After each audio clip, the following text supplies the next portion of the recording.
Welcome to The Southern Bruja, a bi-weekly podcast dedicated to reviewing horror novels new and old, Latinx folklore, and a dash of all things Southern and weird. I'm your host, Melanie. On today's episode, I sit down for a conversation with author V. Castro as we talk about her newest short story release, Mestiza Blood, out today.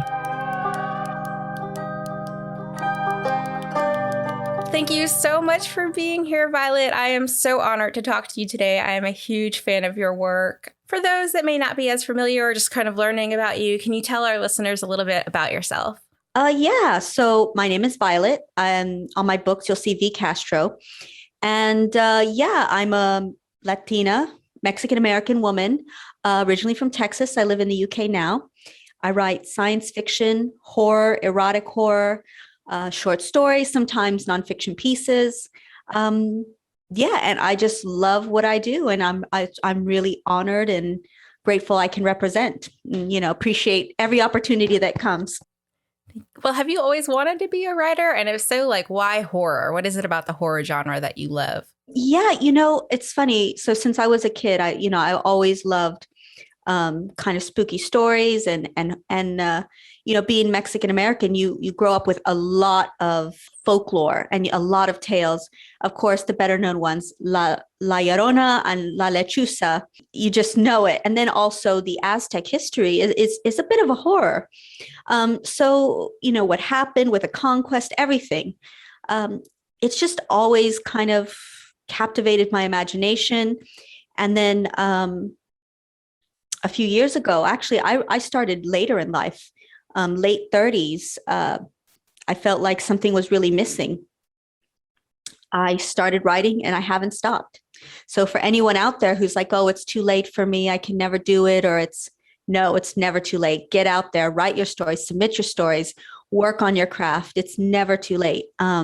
So it was just something I've always been a reader, always been interested in scary stories. And then also I'm 42, horror films of like the 80s and the 90s. I mean, come on. I mean, I was like so young when I first saw Gremlins and I loved it. And Chud and Ghoulies and all of those films, The Exorcist. I was super young when I first saw that, probably too young, but seeing all those Nightmare on Elm Street, all those films I've always just been a fan. It's been a perfect storm, kind of. I love that. I love all of the things you just listed. They were a huge part of my upbringing, too. It's funny because my parents are very trying to watch what I consumed, but I was just innately interested in this horror genre and just it didn't scare me. It was intriguing. And I think, like you said, part of that is having that Latinx culture and heritage. It's something that's kind of ingrained in you, magic and kind of monsters. Yes. Very much just part of your daily life in a lot of ways. The supernatural is real almost. I grew up always believing in the supernatural, that it was just a natural part of life. Yes, I love that. So did I. So my parents are from Puerto Rico. I was born in New York. And so I would say heritage definitely has a big part of the influence of horror. So how much would you say you mentioned, the horror movies of the 70s and 80s and kind of the folklore of your culture. When it comes to taking that and turning that into these beautifully done novels with these strong Latinx characters, how do you approach that? You know what? It's really all about flow and being open. And I cannot describe it in any other way as I'll get an idea in my mind and then I'll go with it. I literally will just see something, hear something, and it'll just ignite my imagination. And or I'll hear a story, or I'll see a scene, and then I'll just be so excited about that scene. And then what's the story behind the scene? And then I'll just write it out. It's just everything. It's a bit of everything that kind of makes these stories. It's a lot of it is who I am as a woman, as a mother, as a woman of color. Just so many different things. Identity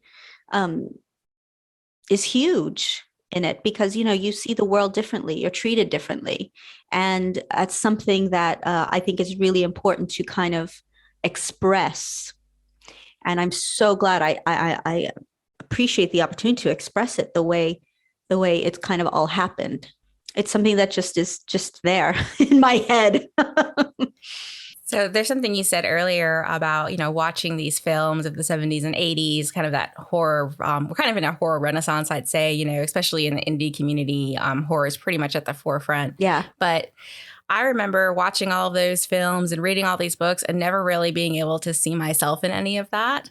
Yeah. And that's starting to change a little bit. But what for you is the most challenging part of kind of amplifying Latina voices in your writing? Well, I think opportunities, just having, getting those deals, getting the acceptances, getting the yeses, getting your foot in the door, really, because you can have a great story. A lot of people have great stories, but it's having the opportunity to amplify it on a big level.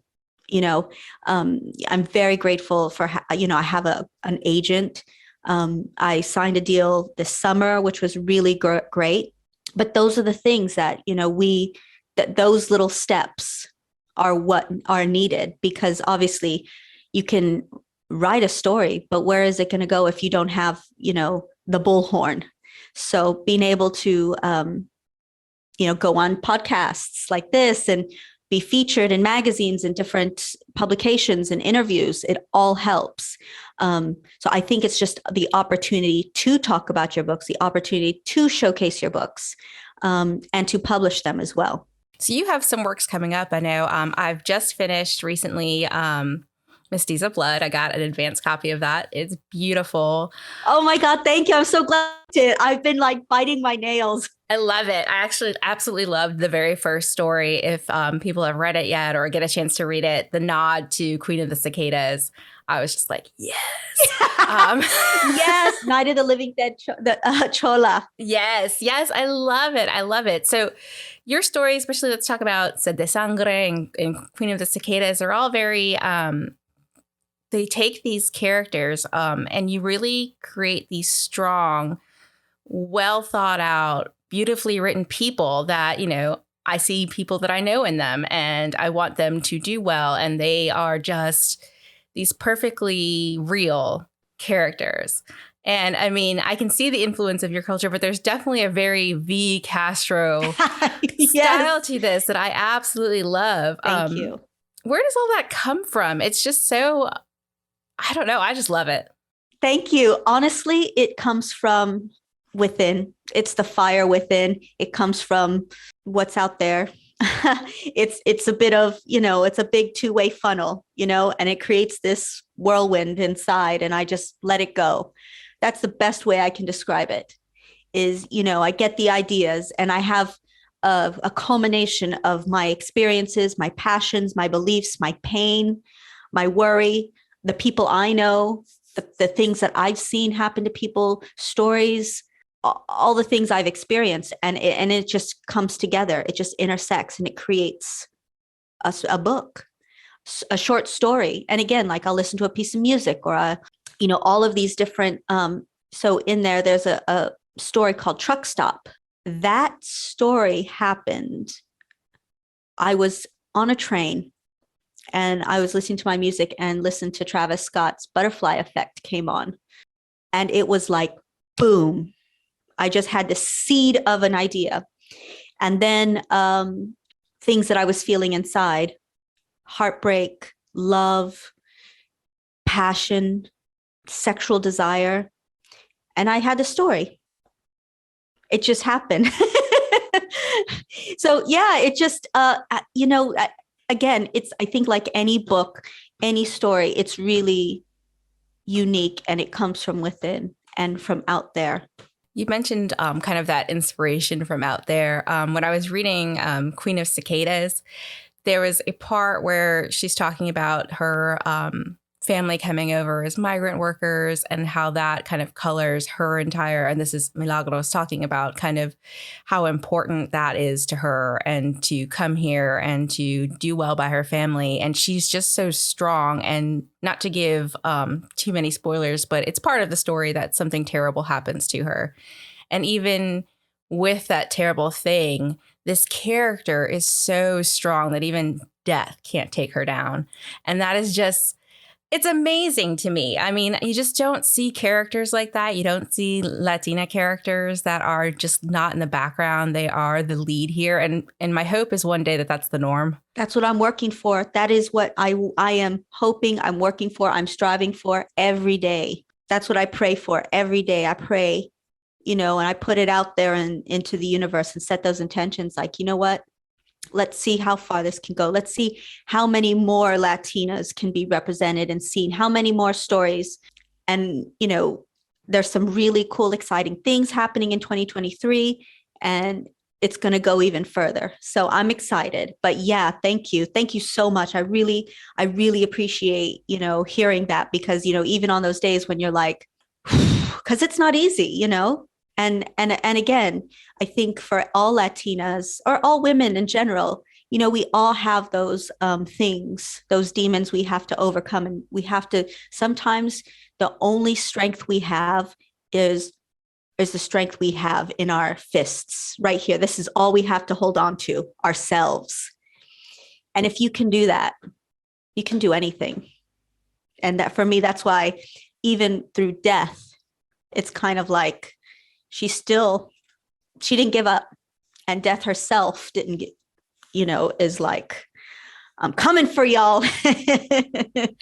It's just, yeah, that story really stuck to me. And there's even, I mean, there's specific lines in a lot of your stories that I've had to kind of stop reading and take a moment because they hit me so hard. And I know that's part of. Thank you. Even though it's like an emotional, there's a line in Goddess of Filth. And for those that aren't familiar, which I hope you are, if you haven't read this one, this is literally probably my favorite story of all time.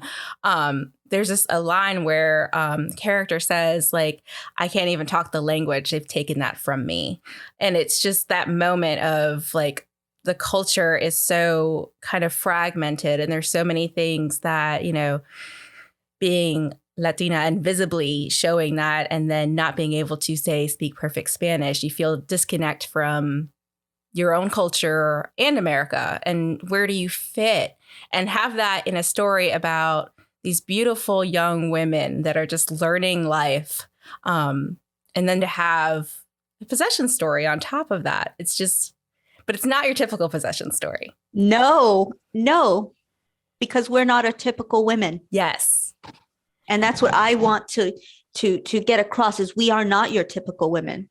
There's something about us, and we deserve that recognition. We deserve to be beautiful, no matter how dark our skin is, no matter how light our skin is. We deserve, no matter our weight, if we have, the shape of our noses, our eyes, our lips, like, we deserve to be known that we are beautiful, worthy, valued, we matter.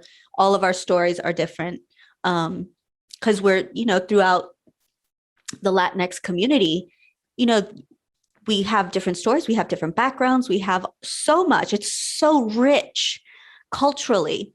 And so I just kind of wanted to show that, because every Latinx community has different histories and burdens they've had to carry.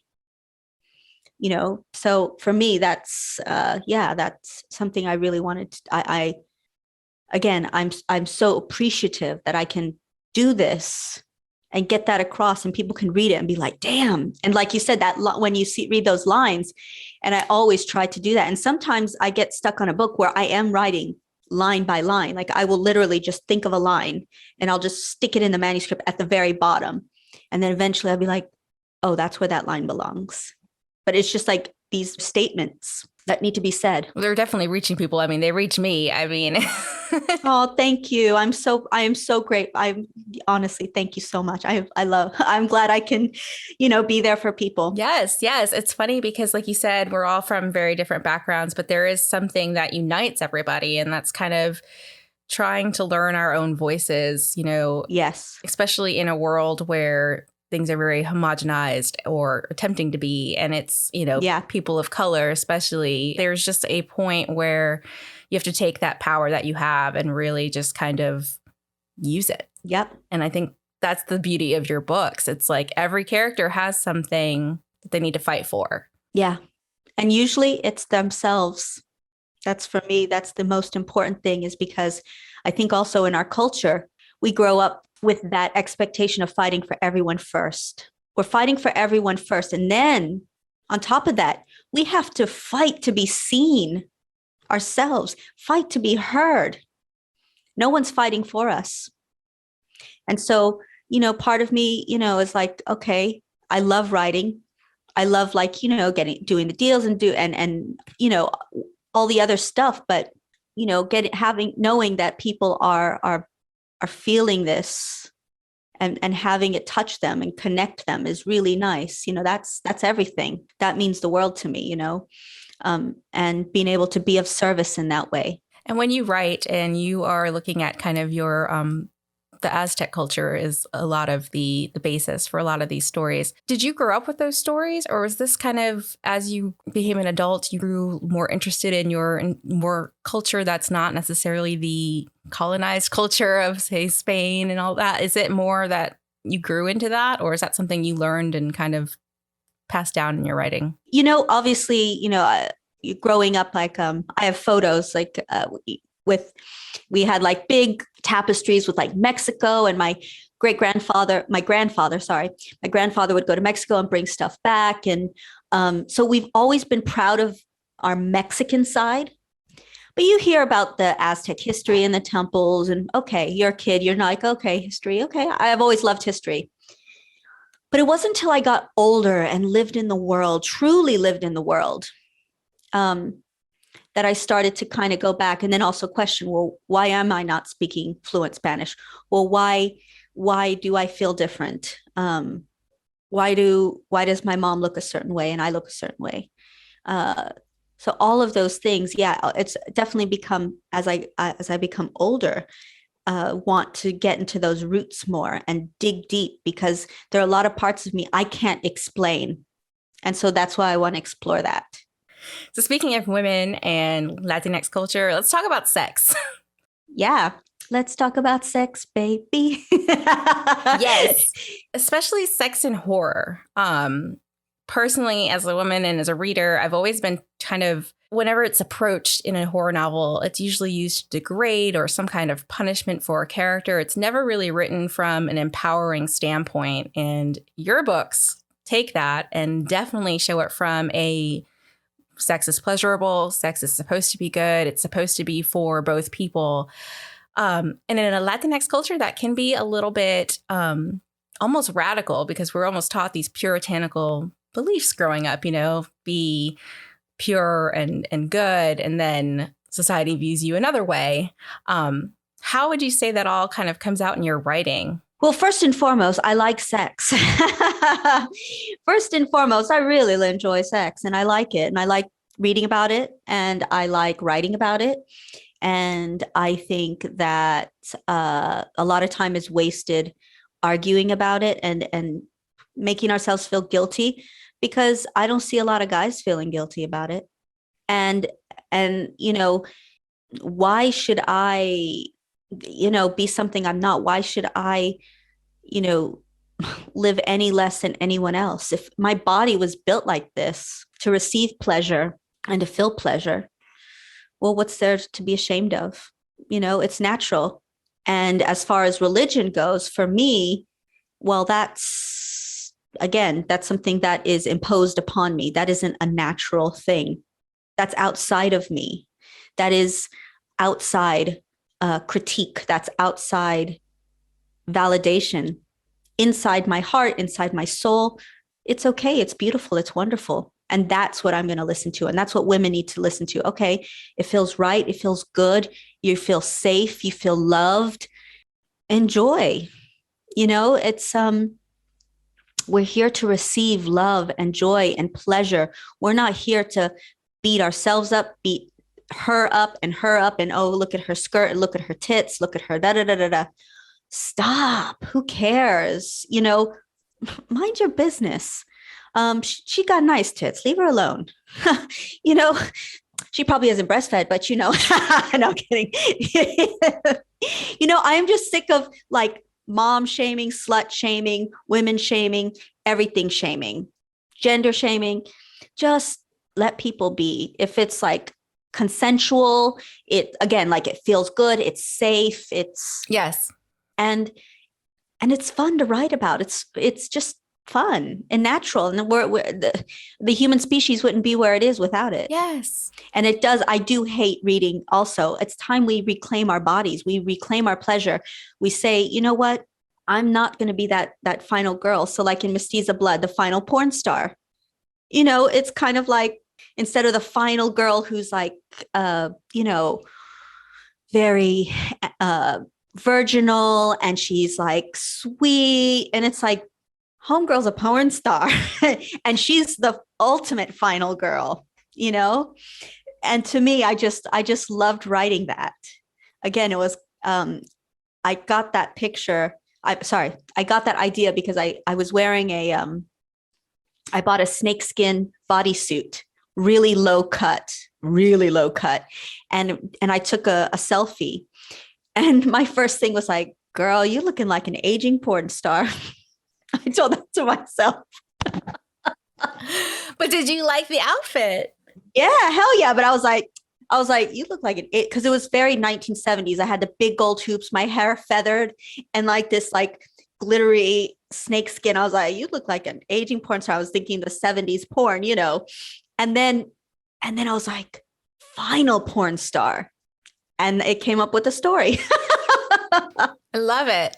Even in Hairspray and Switchblades, there's a stripper character and she's amazing. I mean, it's just, you take these characters that in other horror oftentimes are kind of used as the banner of don't be this way. And you take it and you say, like, these people are empowered. They're not coming out of a place of, this is what they want to do. And it's okay. It's okay to have these feelings as a woman, as a Latina, it's all okay. You're strong. And not everybody comes from a place of privilege. Not everybody can afford, $40,000 a year on university. Not everybody has the luxury of having a trust fund, or, I am so incredibly privileged to write full time.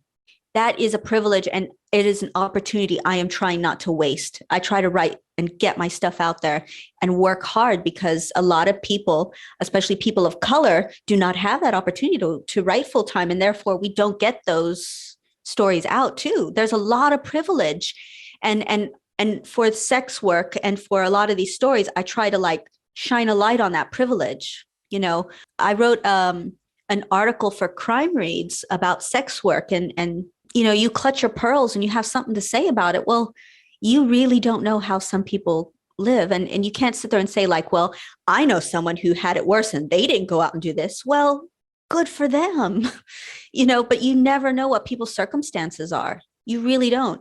And our job is to have compassion and love for everyone. If they're not hurting anyone, have love and compassion. And also, sex work is a two-way street. So we tend to bash the sex worker. Yeah, and there's no reason for it. I have a book coming out in 2023, The Generational Curse of La Llorona. And it goes back, it takes the curse of La Llorona all the way back to the conquest. And, I have part of it is like, you're a thing they lust for, but they're a thing they also ridicule. And to me, that's a lot, that happens a lot. Yeah, especially with that story. I grew up with that one too. And it's really, when you think about it, a story of a mother. And I can't wait for people to read The Generational Curse of La Llorona. It's about La Llorona, motherhood, and postnatal depression. Whew. Yeah. So I take it like, well, we have all the stories of La Llorona, but who was she really? And what was she going through to do that? And so I take it from the conquest to modern day. And then at the very end, you get the real story of the origin of La Llorona, but also the entity of La Llorona is something completely different. So I know, I can't wait for people to read it. It's cool. I'm excited for that. Yeah, thank you. And then Mestiza Blood actually comes out in January. Yeah, Mestiza Blood. Yeah, and I'm just like, it's in reviewers' hands, freaking out. So I'm like, Have the reviews started coming? yeah. People like yourself, a lot of, people are starting to read it and share it on social media, and you're just like, but so far people like it. So I'm happy about it. And a lot of it is just, you read it, is like, you can't take it. It's fun. Some of it you just can't take it too seriously. It's so fun. Let me just go off the wall. And that's what I did. I love that, though. I think there's also this kind of expectation when a person of color writes a story that it has to be this traumatic, awful, teach a lesson to the reader. And I love that you can have fun. It's okay. Yeah. Like, that's why sex is in there. It's a bit, okay. Yes. And it's kind of crazy to me that, you writing about sex, the way you write about sex can almost be revolutionary in a world that kind of treats sex in a dirty or shocking or kind of negative way. You take it and just are completely like, no, like this is what sex is and what it should be and what it could be. And there's nothing wrong with that. Embrace your body, embrace the pleasure that you get from your body. Goddess of Filth is probably, I remember when I read that the first time, because I've read it many times, that was, it's one of my absolute favorites. And I didn't know what I was getting into. I knew it was a possession story, and I went to Catholic school for a very long time. So possession stories are kind of my favorite. Yeah, I can imagine. Yeah. But when got to the story and where it was heading with this kind of possession gone right, I will say. I was just like, this is fantastic on so many levels. It was just like women empowerment, friendship, reclaiming your body. I mean, just just being who you are and owning it and knowing that there's an outer strength and an inner strength that kind of can lead you forward into the person you're supposed to become. Absolutely. And that's kind of, that story is an interesting one because, and I always tell this story to people who are trying to write and feel a bit discouraged. That actually, Goddess of Filth was a short story. And I was so short, had to get in this anthology. It had to get in this anthology. There are big names of the anthology. I wanted it. And they, you never see Latinas in anthologies. We never get the anthologies ever. And it was rejected. And I was really upset and I was crying. And then I was like, oh, fuck this. I'm going to just mess with it. At the same time, the Queen of the Cicadas was getting, I was trying to find a home. I was trying to get an agent. No luck. And then I did one of those Twitter pitch parties, and a publisher, Creature Publishing, reached out and they're like, we really are interested in it. And I was still like, oh, I just really, I was like, I need an agent. I want an agent. Like that is the step I wanted to go. So I said, I'm still looking for an agent. Sorry. I'm going to keep it. But can I give you another idea? And so I pitched Goddess of Filth, the short story, to make it a novella, and they loved it. And so instead of a short story deal, I got a contract for a novella. The Queen of the Cicadas did not get my agent, but then it went to Flame Tree Press, and I got the 2 books from Flame Tree. I wrote The Generational Curse of La Llorona, and then I got the agent.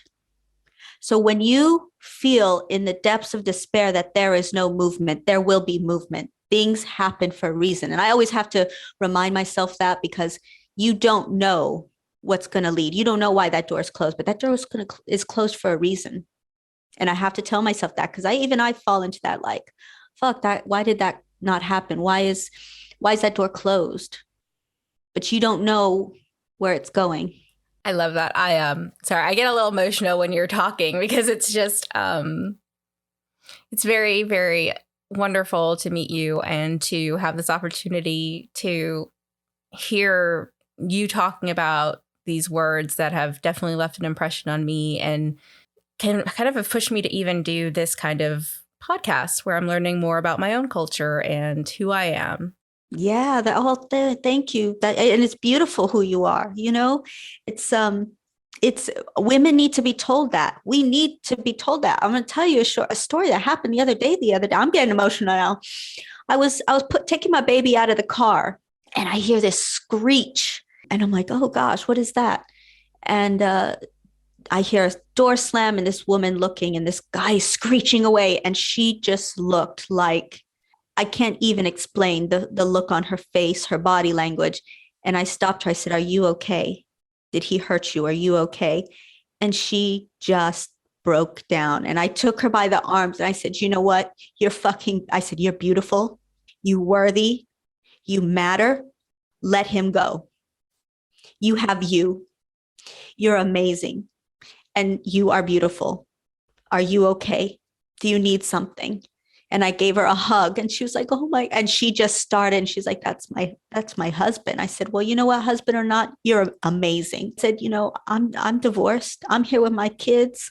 You know what? You do what you got to do, but you do not hold your head up. And I hugged her again, and she's like, oh my God, thank you. Thank you. Because I could just tell, you see somebody that needs something. And I hope that these books can be a big hug, even though it's horror, that they can be a big hug in some ways, like that woman who walked out of the screeching car, not knowing. You hit it on the head. It can be a big hug. Horror can do so many things that people don't understand. Absolutely. Yeah, that's why I love this genre so much. It's the only genre I've ever been able to see myself in. It's great. Yeah. And it's great that we have people, women of color doing these podcasts and having your own voice out there, because that's what we need. There's so many others out there, but yeah, the more we get involved, the more you'll see us, the more the mainstream will have to recognize us, because we are the tidal wave. We are that big school of fish that is right underneath the surface. So I'm so glad you're doing it. Don't you stop. And if I can ever boost anything you're doing, let me know. Oh gosh, thank you so much. Well, I'm boosting this on social media. So yeah, you just tag me and it's. I will tag you in everything. I'm like, Castro said I could. Yes, please do. Please do. I am like, yeah, please do. And you're very well known in the community for giving back and for just doing what you can for other writers and other people of color, the gay community. You've just been just a force. And so I just think that you're just wonderful. And I think that I just wish you all of the success in the entire world. Thank you. And you know what? I have to say, thank you so much for that, because any success that I have, it's not just for me. It's for us. I do feel a responsibility, not in a bad way, but, whereas like, you know what, you're given these, you have a platform, you have a voice. How can I be of service? How can I sometimes I wish I could do more, but, at the same time, I go through my own stuff. I go, sometimes I have to retreat. And then I'm also trying to create, but I try to do as much as I can. But yeah, if I can ever do anything, I try. And I think, at the moment, just writing and getting out there and is what I can do. Yeah, keep writing. That's all. That's all I ask of you. My laptop is full. I have lots of stuff. So that's awesome. So, and my agent has a lot of stuff. So fingers crossed, it all gets bought. Yes. So I know we touched on it a little bit, but can you tell us any more about your future projects? I know Mestiza Blood's coming out. Yeah. So Mestiza Blood is out in January. Then I've got a few things with my agent, fingers crossed. In 2023, I have 2 projects out. One I absolutely cannot talk about because I signed an NDA, but it's going to be so badass. So badass. A dream come true. The second one is The Generational Curse of La Llorona with Del Rey Books. So I'm really excited for that. And and people can pick up The Queen of the Cicadas, Goddess of Filth, Hairspray and Switchblades, Sed de Sangre. All I ask is people leave a review, please, on Amazon, or, that's the best thing you can do is leave a review, share, all of it matters. All of it counts. Yes. But yeah, that's kind of me and I'm just like in writing mode. I turned in 2 children's books that I wrote to my agent. So fingers crossed. Ooh, what are those about? Okay, well, one of them is actually a Latinx one, and something I grew up with, and it's a Pancho Claus and Cholo Christmas Heat. So it's Pancho Claus is the Mexican Santa Claus with his trusty burro Cholo, and they're like going out for Christmas. And then the other one is about it's the Krampus story, but it's Krampalina. It's a girl Krampus? Yeah, a baby girl Krampus with a little dress with bells on the yeah. That's adorable. I won't lie. I have a 3-year-old, so I will be looking for those. Yes, well, they're with my agent, so and then so those two are fingers crossed. And actually, Pancho Claus. I don't know if readers out there have picked up Latinx Screams, which is and I write about Pancho Claus in the final story. And so that's why I've revisited him, but as like a children's. So yeah, Latinx Screams, people can pick up Burial Day books, all Latinx anthology. But yeah, it's just me just kind of writing, keeping going. That's amazing. Well, yes, keep writing. I'm looking forward to all of those projects, especially the one you can't tell us about. I can't announce it. I have to wait for XYZ to announce it. And I'm just like, can you fucking announce that? 2023 though. That's yeah, good. Yeah. We have a date. Fingers crossed I'll hear back at some point soon, and I can send that email and say, when are they announcing? Please tell me when. Well, I could literally talk to you all day. Oh, thank you. Same. I feel like we're like, vibing. I know. We totally vibe. Be my friend. I know. Go out for drinks. Yes. If you're ever in Florida. I would love to go to Florida because it's so cold here. So I've never been to London, but I want to. Well, if you ever in London, I know. Yeah, it's really cool. I've always wanted to go to Florida. So yeah, it's interesting. We'll take that offline. I just miss being around Latinos, I think. Yeah. So thank you so much for talking to us today. Is there anything that you want to leave our readers with before we sign off today? No, just thank you. I appreciate your readership. I appreciate your shares, your reviews, your likes, all of it. Thank you so very much, because without the readers, I am just here. So thank you so much to the readers. I appreciate you. I'm pretty, around. You can follow me at @VLatinaLondon on Instagram and Twitter. And yeah, thanks. Big thanks to everyone. Thank you for having me. And thank you for everyone who's picked up my book. Thank you so much. Seriously, you've made like, I don't even know. Yes. I can't even speak anymore. Thank you, babe. You're fantastic. And thank you so much. Thanks for listening.